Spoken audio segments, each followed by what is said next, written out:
안녕하세요. 이번 영상은 이제 초등학교 선생님들을 모시고 초등과 중등의 차이를 한번 살펴보도록 하려고 합니다. 사실 많은 사람들이 생각을 했을 때 교사면 다 비슷한 거 아니야 라고 생각을 하는데 초등하고 중등하고 꽤 많은 차이가 있거든요. 그래서 어떤 좀 다른 점이 있는지 한번 질문하는 그런 시간을 갖도록 하겠습니다. 자기소개 한번 해주시죠. 안녕하세요. 저는 초등학교에서 6학년 담임을 맡고 있는 5학년 안녕하세요. 저는 초등학교에서 6학년 담임을 맡고 있는 5년차 교사입니다. 네, 안녕하세요. 저는 초등학교에서 5학년 담임을 맡고 있는 8년차 교사입니다. 네, 반갑습니다. 제가 이제 몇 가지 질문을 드릴 건데요. 첫 번째로 교사가 일단 중등 교사와 초등 교사가 되는 법이 다르잖아요. 초등 교사는 어떻게 되는지 간단하게 한번 설명을 해주시겠어요?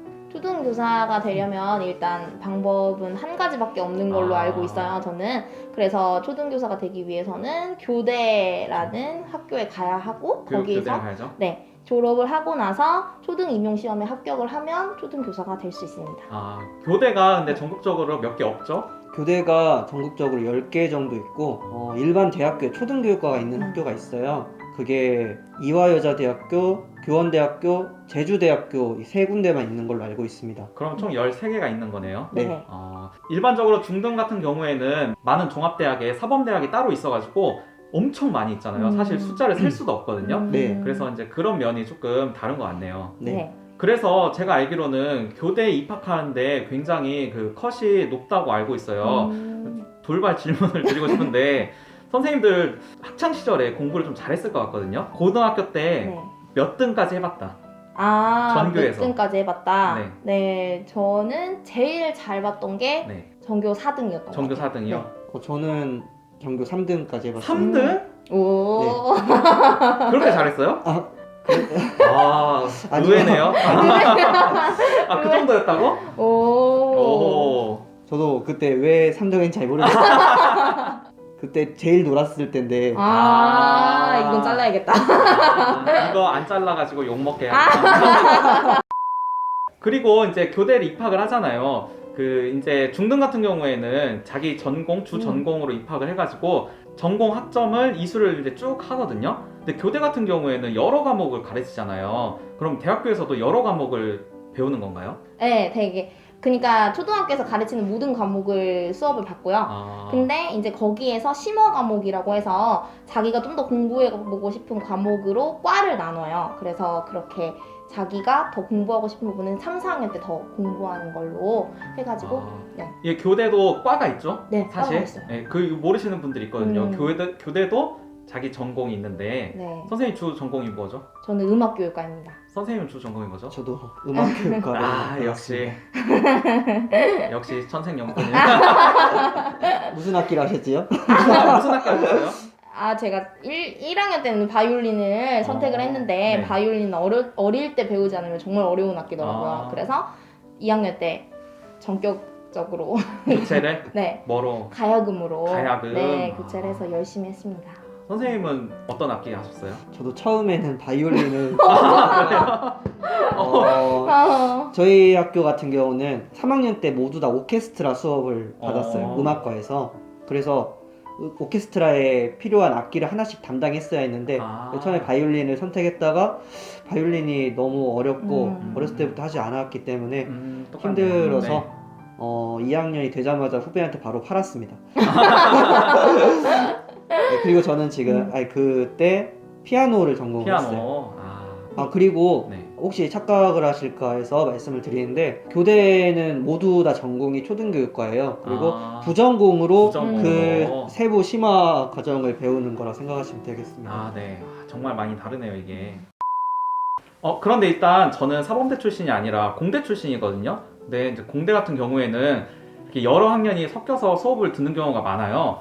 근데 이제 사범대나 교대 같은 경우에는 같은 과 사람들이랑 이렇게 쭉 계속 같이 있지 않나요? 네, 맞아요. 그래서 그냥 수업을 들을 때 거의 그냥 같은 반 친구들끼리 같이 수업을 듣는 느낌이라서 대학교라기보다는 고등학교의 연장 같은 느낌이. 고등학교 4학년? 그러네요. 같은 반, 심지어 반도 바뀌지 않는? 4년 동안 내내. 특히 교대 같은 경우에는 군대도 좀 늦게 가는 편이지 않나요? 예, 그 합격하고 가는 아니 발령을 받고 군대에 가는 게 더 유리한 부분이 있어서 그렇게 하는 경우가 많습니다. 이게 사범대 같은 경우에는 과마다 많이 다르긴 하는데 기본적으로 임용률이 조금 높은 과는 임용을 보고 군대를 가는 경우가 많고, 그다음에 이제 경쟁률이 너무 높아가지고 임용이 좀 어려운 과들은 군대를 갔다 와서 임용을 준비하는 경우가 많거든요. 근데 이제 교대는 보니까 임용을 보고 그 후에 군대를 가는 경우가 많더라고요. 맞아요. 선생님도 나중에 가셨죠? 네, 졸업하고 가셨죠? 네 합격하고 발령을 기다리다가 군대를 갔습니다. 이것도 조금 차이가 있는 것 같네요. 그 교생 실습도 약간 좀 차이가 있을 것 같은데 교생 실습 언제 나가죠? 계속 나가요. 1학년 때도 나가고 2학년 때도 나가고 3학년 때도 나가고. 매년마다 나간다고요? 네, 매년 나가는데 1, 2학년 때는 이제 일주일만 참관을 하러 가고, 참관만. 네, 3, 4학년 때는 수업도 하면서 한 달 동안 실습을. 3학년 때도 한 달, 네. 4학년 때도 한 달. 네. 교생 실습을 굉장히 많이 나가네요. 네. 중등은 어땠어요? 근데 학교마다 조금 다를 수도 있어요. 교원대 같은 경우에는 교생을 2번 나갔어요. 사범대는 3학년 이후에 교생을 나간다. 이제 한 달 나가는 건 비슷하고요. 네. 가서 참관 1, 2주 정도 하고 수업은 뭐 2주나 3주 정도 하고 이렇게 돌아오는 거는 이제 시스템은 비슷한 것 같아요. 학교마다 다르지. 그러니까. 그러면 교대도 결국에는 조금 학교마다 조금씩 차이가 있겠네요.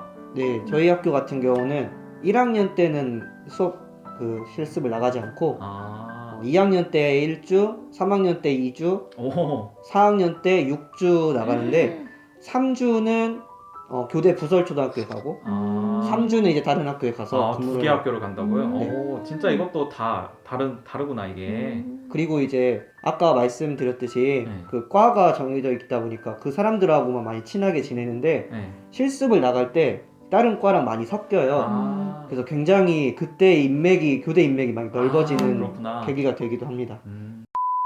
자, 그러면은 이제 대학교 생활을 넘어서 실제 학교 생활로 넘어와가지고 일단 우리 근무 형태도 많이 다르잖아요. 중등 네. 같은 경우에는 학년별 교무실이 따로 있고, 그리고 본 교무실로 따로 두는 경우가 많아가지고 이제 학교 크기에 따라 다르겠지만 기본적으로 이제 교무실 생활을 하거든요. 근데 초등은 그렇지 않죠. 교무실 생활이 아니죠, 기본적으로. 네.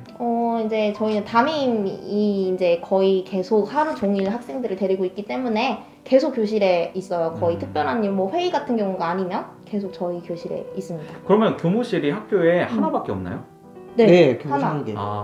그러면 그 교무실에는 교감 선생님이랑 뭐 실무사 선생님이랑 또 어떤 선생님들이 계시죠? 그 학교 크기에 따라서 전담실이 따로 없는 경우에는 이제 교무실에 전담 선생님이 계신 경우도 있고요. 대체로는 그렇게 있는 것 같아요. 전담 선생님 이야기가 나와서 그러는데 그 전담 선생님도 초등과 중등이 조금 차이가 있거든요. 전담 선생님 한번 설명해 주시겠어요? 전담 교사 같은 경우는 보통 담임 선생님들이 하기 어려워하는 교과라든지 뭐 좀 힘든 교과가 있어요. 뭐 과학 같은 경우는 실험을 같은 것도 준비해야 하고 체육도 이제 체육 교구가 필요하다거나 그런 것들이 있으니까 이제 회의를 통해서 전담 교과로 선정을 해서 그 교사가 그걸 전담으로 가르치게 됩니다. 그러면은 전담을 무조건 하는 게 아니라 뭐 내가 올해는 뭐 3학년 담임을 했다 하지만 내년에는 체육 수업만 전담하는 교사가 될 수 있고 이렇게 왔다 갔다 하는 시스템이라는 말이죠? 네, 네. 맞습니다. 하긴 그런 게 있으면은 담임 선생님들 입장에서는 많이 그 부담을 덜 수 있겠네요. 그렇죠. 네네. 그 학급당 학생 수는 몇 명 정도 되나요? 대체로 20명에서 30명 사이인데 이제 시골 학교나 작은 학교 같은 경우에는 20명 미만인 경우에도 많이 있는데 이제 너무 아파트 단지 밀집 지역은 거의 뭐 29명, 30명 뭐 이렇게 되는 경우도 있어요. 학생 숫자 같은 경우에는 뭐 초등이나 중등이나 별로 차이가 없는 것 같네요. 우리 이제 학교 급이나 인구 밀도에 따라서 많이 달라지니까 기본적으로 저희도 이제 20명 후반대 이렇게 많이 있거든요. 타고. 근데 초등학교 같은 경우는 중학교보다 학교 수가 많다 보니까 더 지방으로 가면 학생 수가 너무 적은 학교도 많이 있어요. 그러니까 학급당 학생 수를 얘기할 필요가 없이 전교생이 30명인 학교도 있고 그쵸. 맞아요. 어떤 학교는 이제 폐교가 될 수도 있을 정도로 너무 학생 수가 적은 경우도 있고. 그쵸. 많이 있죠. 네, 제가 처음 발령받은 학교가 네. 전교생이 8명이었었거든요. 그랬는데 맞아. 폐교됐어요. 네, 그렇습니다. 맞아요. 네. 특히 요즘에 이제 시골에 점점 더 학생 수가 많이 줄어드니까. 근데 시내 지역에 또 학생이 너무 많고. 그쵸, 너무 많고. 네. 맞아요. 그것도 음. 이제 또 하나의 문제라고 생각이. 그 초등은 학년별로 분위기가 많이 다르다고 제가 들었어요. 1학년부터 6학년까지 있고 학생이 또 굉장히 어렸을 때는 많이 자라고 변하고 하잖아요. 학년별로 어떤 분위기다 조금 설명해 주실 수 있나요? 일단 저희 둘 다 고학년을 많이 맡아왔어요. 그래서 반드시 이렇게 정답은 아니다. 네, 정답은 아닌데 일단 고학년부터 말씀을 드리자면 저는 예전에는 이제 사춘기가 6학년 때 많이 온다고 생각을 많이 했었는데 요즘은 좀 더 어려져서 5학년 때 맞아요. 사춘기 빨라진다 5학년 때 오는 아이들이 많아지면서 아, 제가 보기에 5학년이 가장 학교에서 다루기가 힘든 학년이라고 느껴지고 오히려 6학년 같은 경우는 애들이 사춘기에 대부분 접어들다 보니까 오히려 좀 더 괜찮은 느낌? 좀 그런 느낌을 많이 받았어요. 선생님 동의하십니까? 아, 근데 저 같은 경우에는 이제 네. 8년 중에 네. 5년을 6학년을 했어요. 그리고 나머지는 뭐 2학년, 4학년, 네, 골고루 하셨네요. 네, 5학년 이렇게 했는데 6학년을 맡았을 때 저는 이렇게 반응이 큰 걸 좋아하는데 리액션이. 이제 6학년 학생들은 이제 사춘기가 이제 딱 들어가니까 좀 약간 뭔가 반응이 없구나. 시큰둥하거나 이런 경우가 그럴 수 있었는데 있어요. 네. 이번엔 너무 6학년을 3번 연속으로 하다가 처음으로 이제 5학년을 맡았는데 와 진짜 너무 반응이 반응도 좋아서요? 좋고 너무 귀여운 거예요. 확실히 1년 차이가 크다라는 그죠? 생각을 했어요. 네. 저는 그래서 5학년이 더 괜찮았어요? 네네. 역시 뭐 절대적인 게 아니니까 네. 사람마다 차이가 있으니까요. 그러면 이제 중간 학년인 3, 4학년은 어때요? 학교에 이제 어느 정도 적응이 됐고 이제 선생님들 말도 약간 더 잘 듣는 나이이기 때문에 그리고 또 귀여움도 장착하고 있고 그래서 네, 3, 4학년이 조금 그래도 선생님들이 좀 선호하는 학년이다? 선호하는 학년이에요. 너무 어리지도 않고 네. 대화도 통하면서 그렇다고 막 너무 막 네. 오케이 너무 막 그렇지도 않고 네, 네, 그렇습니다. 3학년, 4학년이 가장 사람들이 선생님들이 선호하고 반응도 좋고 메리트가 있는 학년이라고 생각합니다. 그러면은 선생님들이 다 3, 4학년으로 가려고 하면은 누군가는 선호하지 않는 학년으로 가야 되잖아요. 그런 건 어떻게 해야 돼요? 이제 선생님들도 여러 가지 업무를 배정을 받게 되는데 이제 업무에도 이제 강도가 의외로 나뉘어져 있어요. 중학년 선생님들이 좀 센 업무를 가져가시고 어려운 강한 업무를 아. 많이 받는다고 생각하면 될 것 같습니다. 1, 2학년은 어떤가요, 분위기가? 일단 너무 귀엽죠.